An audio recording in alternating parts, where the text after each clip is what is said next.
ॐ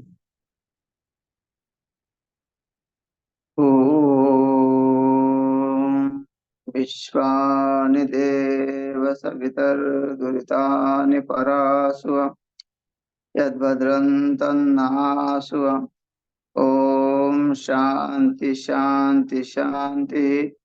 वसुदेवसुतं देवं कंसचाणूरमर्दनं देवकी परमानंदं कृष्णं वन्दे जगद्गुरु। श्री सद्गुरुदेव भगवान की जय। प्रस्तुत श्रीमद् भगवद गीता का 6वां अध्याय और श्लोक क्रमांक 16। यहाँ भगवान अर्जुन को बताते हैं कि साधक की अवस्था कैसी होनी चाहिए। साधना में जब साधक रहता है तो साधक को अपने ऊपर ध्यान किस तरह रखना चाहिए। नहीं तो कई लोग जो है मनमानी तप कर रहे, मनमानी कर रहे, करते तो त्याग तो किया लेकिन किसी गुरु का आश्रय नहीं लिया, मन से घर छोड़ दिया, वैराग्य हो गया, कहीं गए नहीं। और कहीं टेलीविजन पर आ रहे हैं गुरु, उनके द्वारा जो है थोड़ा बहुत ज्ञान ले लिया और उसी के अनुसार कर रहे हैं। अलग अलग संप्रदायों का साधक है लेकिन अलग अलग संप्रदायों का अलग अलग कार्य है। जो साधक जो ब्रह्म एके को प्राप्त करता है उसके लिए बहुत कठिन साधना होती है। उसने रहना कैसा है, उसने बैठना कैसा है, उसने उठना कैसा है, कितना सोना है, कितना जागना है। ये भी नहीं कि रात भर जप करते रहो या जागते रहो या सोते रहो। तो ऐसा जो कार्य है वो कहते हैं कि ये सब बेकार है। कई लोग जो है कि व्रत करते नहीं है और एक खट्टा जो है नवरात्र में 10 दिन का व्रत कर लेते हैं, पानी भी नहीं पीते, बड़ा कठोर व्रत करते हैं। लेकिन उसका परिणाम ये होता है कि बाद में उनको ग्लूकोज की बोतल चढ़ानी पड़ती है। तो भगवान यहाँ तो स्पष्ट कह रहे हैं कि ना ज्यादा, सबसे ज्यादा ना ज्यादा कम, है ना। जैसे बताया था पूर्व श्लोक में कि साधना करते समय तुम्हारा आसन ज्यादा ऊंचाई पे नहीं होना चाहिए ना ज्यादा नीचे भी नहीं होना चाहिए। वैसा ही जीवन में जो आहार है, जो हम आहार ले रहे हैं, हम निद्रा ले रहे हैं, हम जाग रहे हैं, ये सब जो है लिमिट में होता है। उसका भी एक नियम है। आप अगर एक प्रकृति के विरुद्ध जाओगे तो उसका परिणाम बड़ा विपरीत होता है, वो कष्टदायक। कई लोग जो है अनेक अनेक प्रकार की साधना करते हुए दिखते हैं। कोई एक हाथ खड़ा रखते, हठ योगी। हठ योगी में कोई खड़ा ही रह रहा है, जीवन भर सो ही नहीं रहा है। फिर उसका क्या हुआ साधना, वो जीवन भर खड़े रहना ही साधना थी, चाहे भगवान का नाम हो नहीं हो, चाहे भगवान के लिए ध्यान लगे नहीं लगे, चाहे भगवान की प्रतीति हो नहीं हो, कुछ अनुभव हो नहीं हो, लेकिन हट है कि मुझे एक हाथ ऊपर उठा के रखना है तो रखना है। अरे भगवान ने 2 हाथ दिए किस लिए? कुछ ना कुछ उपयोग करने के लिए दिए, जो दिया उसको भी जो है बेकार कर रहे हो। हठ योग योग है, उसी से वो सिद्ध हो जाती है, कुछ लौकिकता प्राप्त हो जाती है, लेकिन इससे कोई भगवान का कोई संबंध नहीं है। ये जो बहिर्मुख साधना है इससे कोई संबंध नहीं परमात्मा की प्राप्ति का। लेकिन लोग कर रहे हैं केवल दिखावा के लिए। भाई मौन रख रहे हैं। भाई भगवान कहते हैं कि ज्यादा भी बोलो मत और कम भी मत बोलो।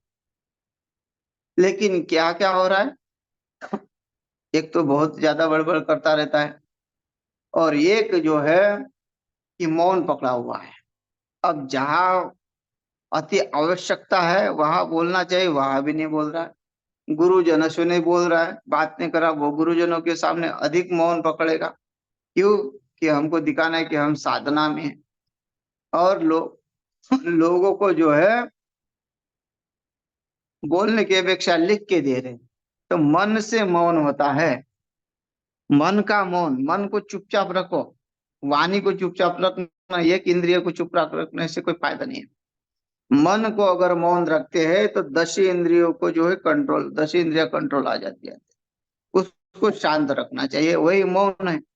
लेकिन यहाँ क्या होता है कि भाई हमने मौन रखा, किसी किसी का नाम ही है मौनी बाबा। अब ये मौनी बाबा जो है बोलते नहीं है, लेकिन कापी की कापी भर के जो है लिख के रख देते हैं, लिख के दे देते हैं। तो जो बातें, जो व्यक्ति को 10 मिनट लग जाता है कुछ पूछने में, उसको वहां आधा घंटा लग जाता है। शास्त्र ये कहता है कि समय किसी का भी नष्ट नहीं होना चाहिए, समय का ध्यान रखना चाहिए। लेकिन ऐसी ऐसी कार्य होते हैं जहाँ पूरा समय बर्बाद होता है, हाथ में कुछ नहीं लगता।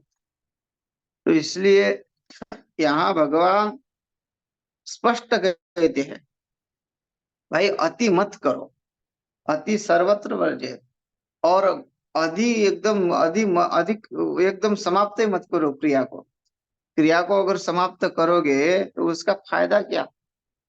तो यहाँ कहते हैं, नात्यश्नतस्तु योगोस्ति न चैकांत मनशस्नतः न चाति स्वप्नशीलस्य जाग्रतो नैव चार्जुन, नैव एव अर्जुन। ऐसा नहीं करना चाहिए। कैसा? हे अर्जुन, योगियों के लिए, जो योग धारण करते हैं, जो परमात्मा से संबंध जोड़ना चाहते हैं, उसके जीवन में परिणाम होना चाहिए। अपरिमित जीवन जीना नहीं चाहिए। ना ही, नहीं तो वो बहुत अनश, न अति अनश, अनस अस्तु, है ना, न अति अनश्च न, बोलते हैं कि अनश, अश्नतः का अर्थ होता है कि ज्यादा खाने वाला, ज्यादा खाने वाला। तो यहाँ कहते हैं कि यो योगी अगर बहुत खाता है तो योगी नहीं है। कई कई योग क्रिया वाले क्या करते हैं, खाना खाते नहीं है, और खाने में बैठ गए तो इतना खाते हैं कि एक आदमी को देखा हमने, 1 बाल्टी चावल खा लिया। योगी लोग पेट एकदम अंदर ले लेता है, तो खा लेता है, लेकिन उसको और वमन करके बाहर निकालता है। तो योग में वो होते आता है। लेकिन यहाँ कहते हैं कि ऐसा नहीं करना चाहिए। तुमको ज्यादा नहीं खाने वाला, बहुत खाने वाला, अति, है ना, न अति अष्ट, न अश्न तस्तु, बोलते हैं कि इसमें बिल्कुल ज्यादा नहीं खाने वाला हो। च न एकांतम अश्नतः, और न बिल्कुल न खाने वाला हो। देखो, ज्यादा खाने वाला भी नहीं हो और बिल्कुल न खाने वाला भी नहीं, मध्यम। अधिक खाएगा तो क्या होगा? पेट भरा रहेगा तो आलस आएगी, नींद आएगी। व्रत हम किस लिए रखते हैं? आज जो एकादशी रखा जाता है, आज सोमवार है, सोमवार व्रत रखा जाता है। ये व्रत इसलिए होते हैं कि तुम्हारी साधना हो, तुम्हारी इंद्रिया जो है, जो उत्तेजित होती रहती है, उस इंद्रिया का दमन हो जाए। एकादशी का अर्थ यही है कि एकादश इंद्रिया, एक मन और 10 इंद्रिया हो गए एकादश। उस एकादशी व्रत का नियम यह है कि एकादशी की, एकादश इंद्रियों के ऊपर नियंत्रण रखना। और इसलिए उसका व्रत जो होता है कि वो रात भर जागरण होता है उसका। उसका फलाहार करो थोड़ा, और भगवान का नाम स्मरण करो। तो ये नाम स्मरण का ही जो कार्य है, वो व्रत है।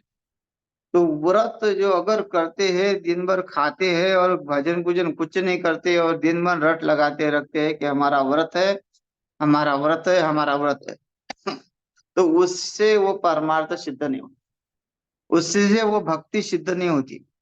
आप जो है व्रत पकड़ रहे हैं लेकिन आपका कोई फायदा नहीं है। इसलिए जो बहुत खाने वाला होता है, तो वो व्रत इसलिए होता है कि कम खाने से भजन होता है। जैसे अल्पाहार आपने किया, हल्का सा फलाहार किया, तो आपका भजन हो जाएगा। 15 दिन में अगर आपका मन एक दिन भी भजन कर लेता है, तो वो 15 दिन आपकी चार्ज हो जाती है बैटरी। आपका जो है मन जो है उसका स्मरण करता है, उसके ऊपर संस्कार हो जाते हैं।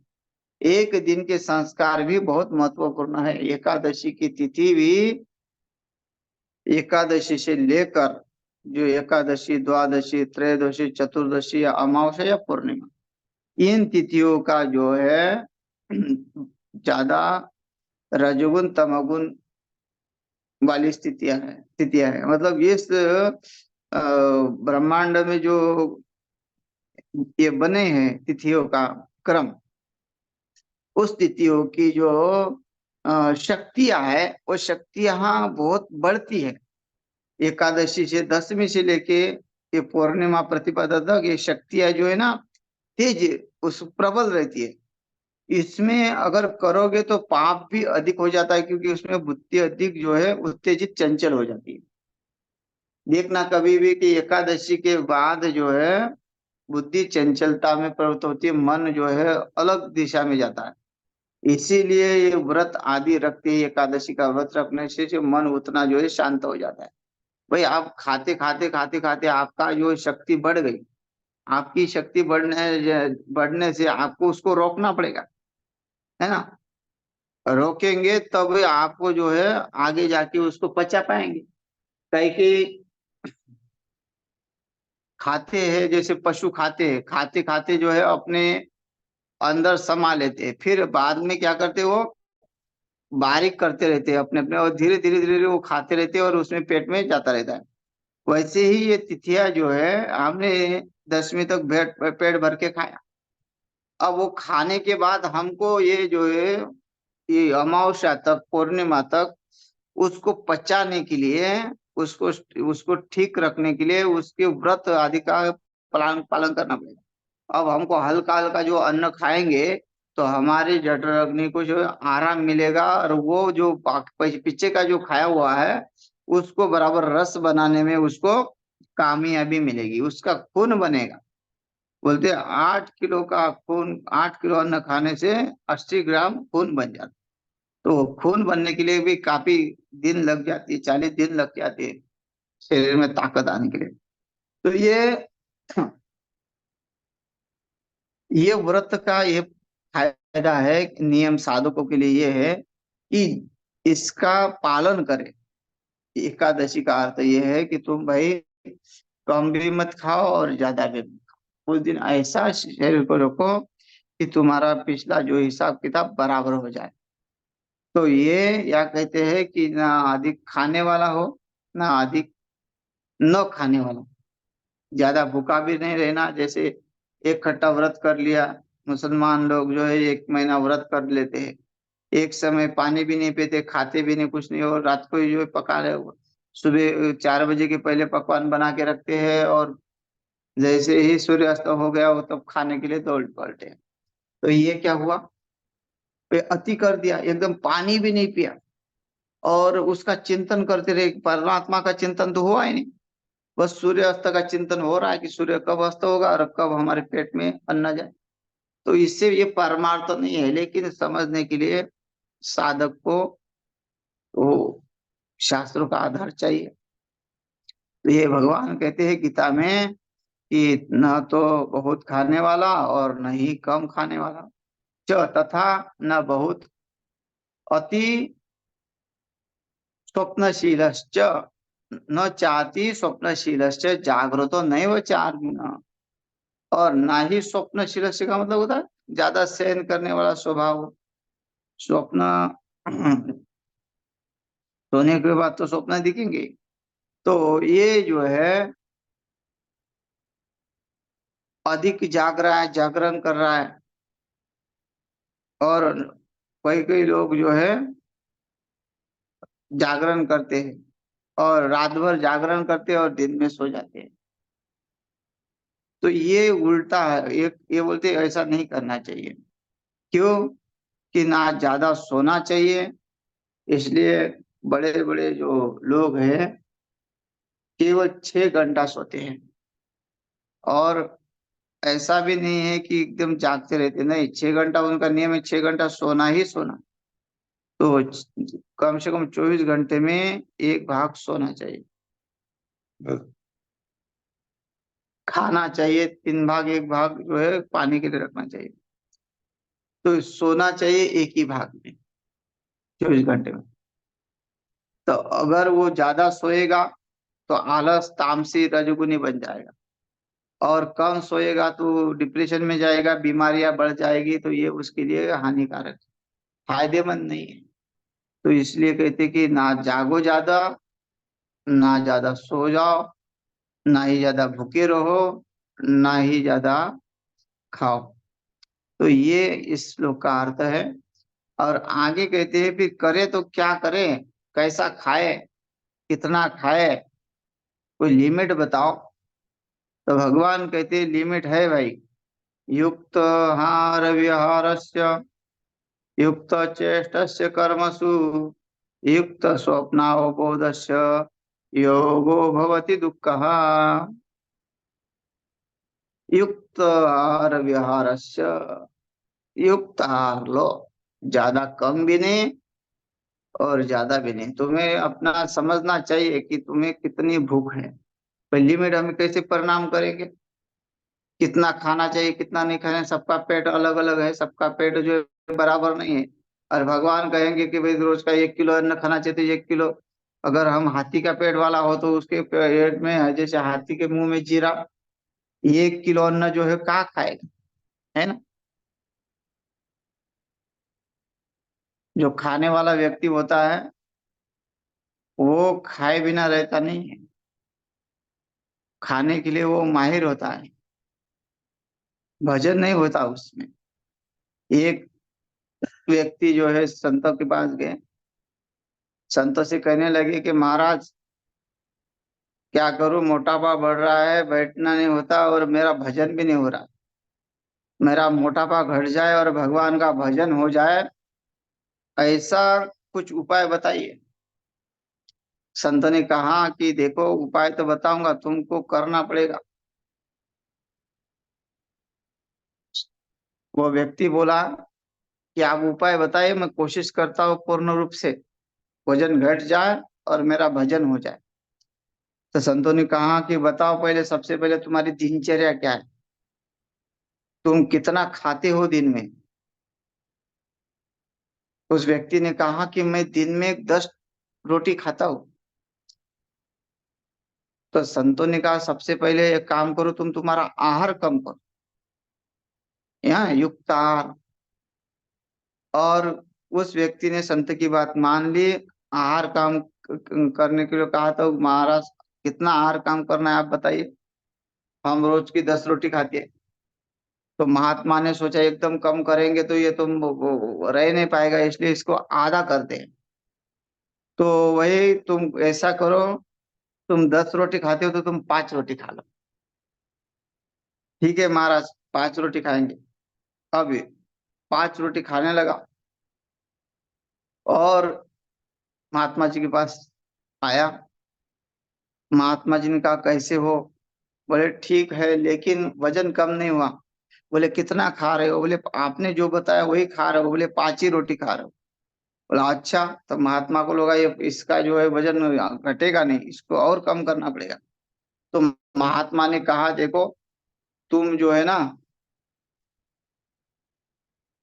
3 रोटी खाया, 3 रोटी कम करो, 2 ही रोटी खाया। 5 में से अब 3 करो कम और 2 रोटी खाओ खाली।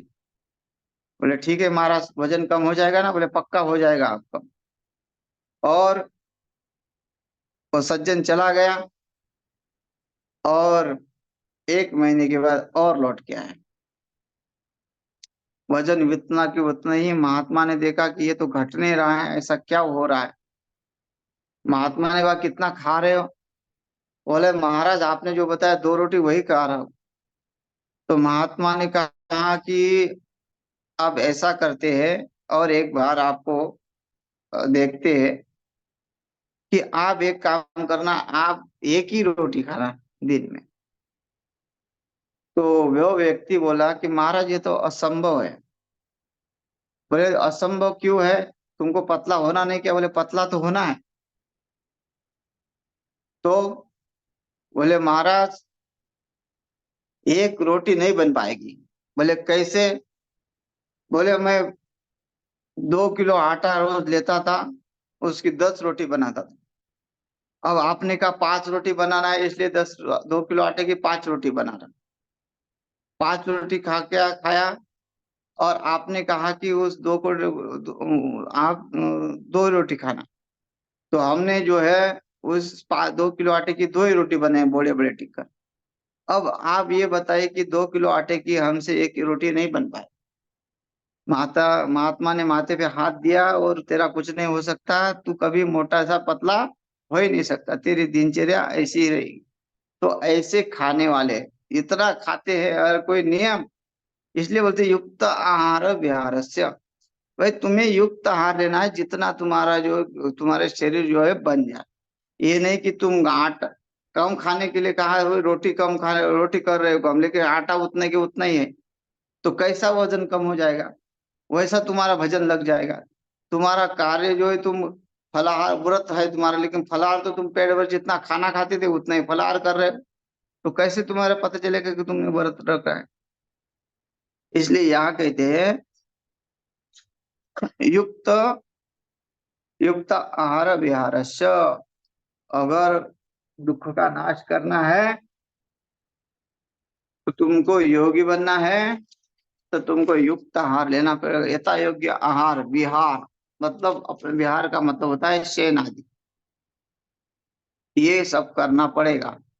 कर्मसु कर्मों में, कामों में यथा योग्य चेष्टा करने वाला को युक्त चेष्टस्य, और यथा योग्य सोने तथा जागने वाले को ही सिद्ध वो होता है। ज्यादा खाने वाला नहीं सिद्ध होता, और कम खाने वाला सिद्ध, वो बराबर लिमिट में युक्त। जितना आवश्यकता है उतना ही खाओ। जितनी नींद आवश्यकता है 6 घंटे आवश्यकता है, 6 घंटे ले लो, जिनसे आप फ्रेश रहो, जिससे आपका कार्य प्रसन्नता से हो जाए, जिसने आपने कभी आलस नहीं आए, बीच में आपको नींद नहीं आए।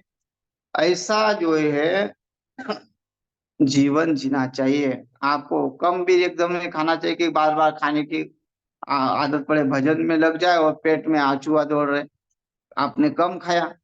तो ऐसा भी नहीं कि भजन में बैठ जाए तो फिर आपको पेट में जलन हो जाए। तो इसलिए आपको ऐसा खाना चाहिए कि आप भजन में बैठने के बाद आपको भूख भी नहीं लगे, और आपका भजन भी हो जाए, और आपको कोई व्यवधान भी नहीं। इसलिए कथाकार लोग जो है, जब कथा होती है तो तब पहले फलाहार करते हैं, क्योंकि बाथरूम आदि को जाना नहीं पड़ता है, क्योंकि व्यासपीठ पे बैठने के बाद उसको उठ नहीं सकते। कथा करना की साधारण बात नहीं है। जो 4-4 5-5 घंटा अपने आप को रोक के रखता है, उसके लिए वो जीवन में नियमों का पालन करता है, बहुत कम खाता है कथा के पहले। कोई कोई तो खाता ही नहीं है, कोई खाए तो थोड़ा सा ड्राई फ्रूट खा लेंगे, लेकिन वो उससे आसन से उठ नहीं सकते। उस क्यों, उसके लिए नियम का पालन करते हैं। तो ये जो है वही लोग जो है फिर उस ज्ञान को प्राप्त होते हैं, सिद्ध हो जाते हैं। तो योगी क्या हो जाता है, वो ऐसे स्वभाव वाला व्यक्ति सिद्ध हो जाता है। तो ये श्लोक का अर्थ है। भगवान कहते हैं कि भाई युक्त आहार विहारस्य, आप कर्म करो, अधिक अधिक मेहनत करोगे थक जाओगे, और कम करोगे तो आगे कैसे बढ़ोगे। इसलिए आपको लिमिट में, आपका शरीर जैसा जैसा जैसा बल है उसके अनुसार आप कर्म करो, और उसके अनुसार ही आप जो है जीवन में जो है आगे बढ़ो। तो ये श्लोक का अर्थ है। शेष जो है कल देखते हैं। हरि ओम तत्सत।